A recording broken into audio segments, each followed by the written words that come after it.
Hello. So today in this video, after almost using the Zenfone for almost more than 1 month, I'll be discussing some of the uh, I think minor stuffs and minor issues that I have faced uh, after almost more than a month of using the Zenfone as my primary device. So it can be the things that I faced can be user dependent as well. So it can vary from uh, user to user, but more or less what I said in my other videos, those things stands. I'll do point out about my overall experience. So overall, I think more as the time is passing by, I'm getting more used to this device, and I switched from the S10e, which initially also I had issues adjusting with the S10e, but eventually I got used to it, and I think same thing is happening with this one. But I think you have so although it is a small, if I start from the in hand feel thing, it feels really good, but the thing is I always use it with the case, and without the case I think I just used it one day. So the in hand feel is good, but those of you are who are thinking to use it without a case, no issues with the one hand usability. But those who are thinking to use it with a case, I think this is one of the biggest issues I have faced, finding a good accessories cases for this phone. So I initially, you have seen the video, I bought this Rhino Shield case, amazing case, really protective. But the problem with this case is it adds like a hefty bulk to the phone. So although I was using this phone, but it didn't feel like I was using a small phone. It felt like I was using big massive phones. So to give you an example, like uh, when I was using this phone, I have a lot of old phones at my house. So it felt like I used to use the S7H, which I have here. So it felt like that I was using this phone. So if I can show you, it's the width is almost the same. So this thing was, it made the whole phone very heavy, and so it was getting really annoying. So I couldn't get any proper cases in Amazon as well. So then I had to order this.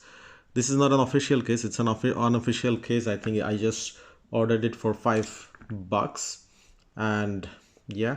So but after I started using this case, and so it really gave me the one hand feel that I actually wanted. So now it's really like more or less light. It protects the camera lenses and everything up and down. So yeah, I think the accessories makes a big difference on the one and usability of the phone. Same thing happened with my S10e. When I initially bought it, I bought a Rhino Shield case, or other cases as well, there. But with the Samsung series, we had a lot of options, so you can actually switch from cases to case. But for this one, you barely have good cases. So after I started using this case for almost last 1 week, uh, I'm starting to love it even more. Before I loved everything about the phone except the size. I'm so surprised to say it by myself, but yeah. But now it feels like a one-hand phone. So yeah. Uh, and other than that, the UI, I'm really getting used to it. It's really good. What I'm not, I have a separate video on that as well. And camera, I think it's not as good as what I've expected.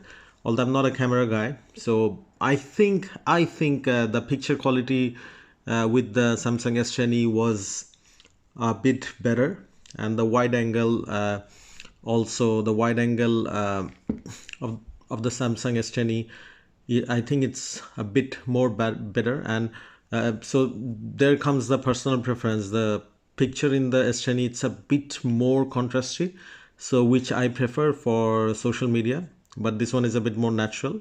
So yeah, but I'll try to show it in another video regarding like different pictures. So camera out of the way, the call quality, I do talk a lot back home, so the earpiece very good. So there was before going to the microphone, so there was the proximity sensor. I think it's a bit too sensitive for my liking. So when I'm holding it near my ear, it's suppose imagine this is my ear. So if it comes out a bit like this, the screen opens up, lights up. So sometimes it mistouches other stuff, especially when I'm talking in WhatsApp or Messenger. So that happens a lot. And some other issues with WhatsApp and Messenger what I faced, but I think it's basically software related, is like when I'm in a Messenger call, if so that happens quite a lot, like the proximity sensor, because it comes off a bit of my ear, so it lights up the screen, turns on the video call of the Messenger, and then when I'm turning off the video, so when the video turns on, the speaker automatically starts, it goes to speaker. But when I'm turning the video off, I cannot go back to the earpiece. So I think it's a software bug. Same thing with WhatsApp. So when I'm when I'm talking in WhatsApp, a call comes in. So I was talking in the earpiece, a call comes in, and then if I cancel the call, if I want to go back to speaker, it doesn't let me go to the speaker, but I want to speak in loudspeaker. So it's a bit weird. Like when I want to speak in Messenger, suppose when I want to speak in loudspeaker, it's sometimes it's not allowing me. It just comes through this speaker, and sometimes when I want to speak in loudspeaker, the earpiece, it's just only in the earpiece, it's not allowing me. So I think it's more of a software glitch, and it can be fixed with further updates. So yeah, the proximity sensor, I think it's a bit too sensitive for my liking. It can be very different from other person to person. So that out of the way. There was an issue with the microphone. It's so when I'm speaking to people very close, they can hear me, but a lot of the time I'm like walking in the streets or walking somewhere, so I usually put them in loudspeaker and I speak to them. So initially they couldn't hear, they're like we're having difficulty hearing you, we're having difficulty hearing you. So then I went through a lot of the forums, and it was some of the users are facing it, and they say basically to update to the latest firmware. So but even updating to the latest firmware at that time, I'm talking this about 2 weeks back, did not fix my problem. But there was a latest update. So this update came in like I think 2 days back. So this update actually fixed that issue. So see, optimized handset voice call performance, so it actually fixed that issue. So the mic issue is solved now. So yeah, that's not an issue anymore for me at the moment. The fingerprint scanner, it's amazing. With the Rhino Shield case, if you see, it was a bit deep, so it wouldn't the fingerprint would work 100% of the time, even with this case as well. But the swipe down for notification, it wouldn't register properly, because I think this is the case's fault.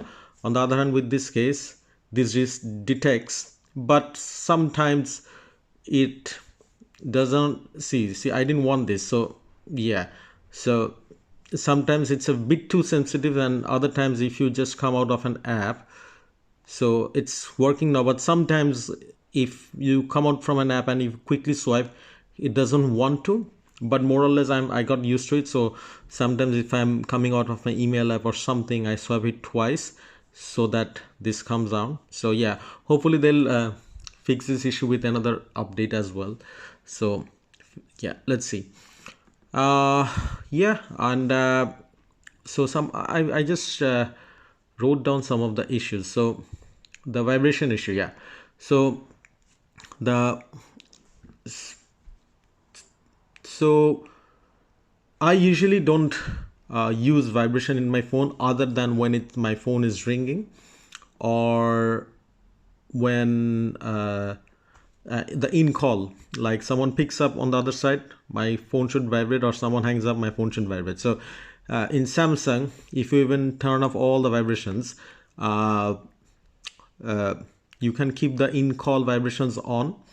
So yeah, and the ringtone vibration as well. But here the vibration option is a bit limited, so there is no specific way to select what sort of vibration you want. So vibration, so one option, vibration and haptic string. So basically, so if I switch it on now, so if I switch this setting off, where is the setting? Yeah, so if I switch this setting off, so all vibration switches off. So even my in-call vibrations, my ringing vibration, and everything. Sorry, ringing vibration I think it stays, but the in-call one, which is very important, it goes away. So but for that I need to switch this on. But when I switch this on, usually the vibration in the UI, see I'm swiping this up. So if I do this, so when the menu hits like this, there is a vibration, I can feel it. If I do this, I can feel a vibration. So the UI vibration, see I did this, I felt a vibration.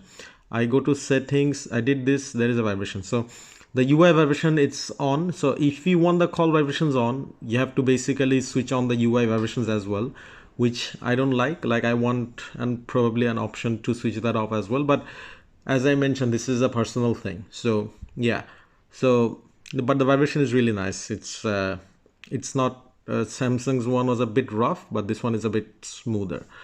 So yeah, charging speed, initially I mentioned the charging speed was a bit high, it took a long time. But with my own experience, now I think my phone charges to almost 90% within 35-40 minutes. It's the charging speed is really good. I have put the battery limit on, so it doesn't charge above 90%. So that out of the way. Connectivity issues, I'm not facing any connectivity issue at the moment. Initially I mentioned that I was having that 4G 5G switch thing, the issue, but I'm not facing those at the moment. It seems to be going quite well, so no issues with that. So someone asked me in the comments that is the call recording option available. Yeah, the call recording option is available. It does not let the other user know that you are using the call recorder option. I think it's more important back in the subcontinent, not so in the UK. Yeah, so yeah, but I used to use that when I was back home. The other thing I wanted to discuss, so yeah, so more or less I have discussed a few of the issues. So basically, if I summarize, it's an amazing phone. I'm really loving it, but just the issues is lack of proper, like, limitations of accessories, which I hate. I think Samsung spoiled me. It has like unlimited accessories. So that is number one. The proximity sensor is too sensitive for my liking. The mic issue has been solved. This is a bit too sensitive. Sometimes when I want it to work, it doesn't work. Not the fingerprint, the swipe down. See, it didn't work there. See, it didn't work there as well. So it's not, yeah, now it's working. So it's sometimes the swipe down is a hit or miss. So yeah, and the vibration issues I spoke about. And yeah, that is more or less after 1 month of using the phone. If I have any more issues or something, I do will upload a video on that. If you guys have any questions, or you can leave it in the comment box, I'll try to answer it. Thank you.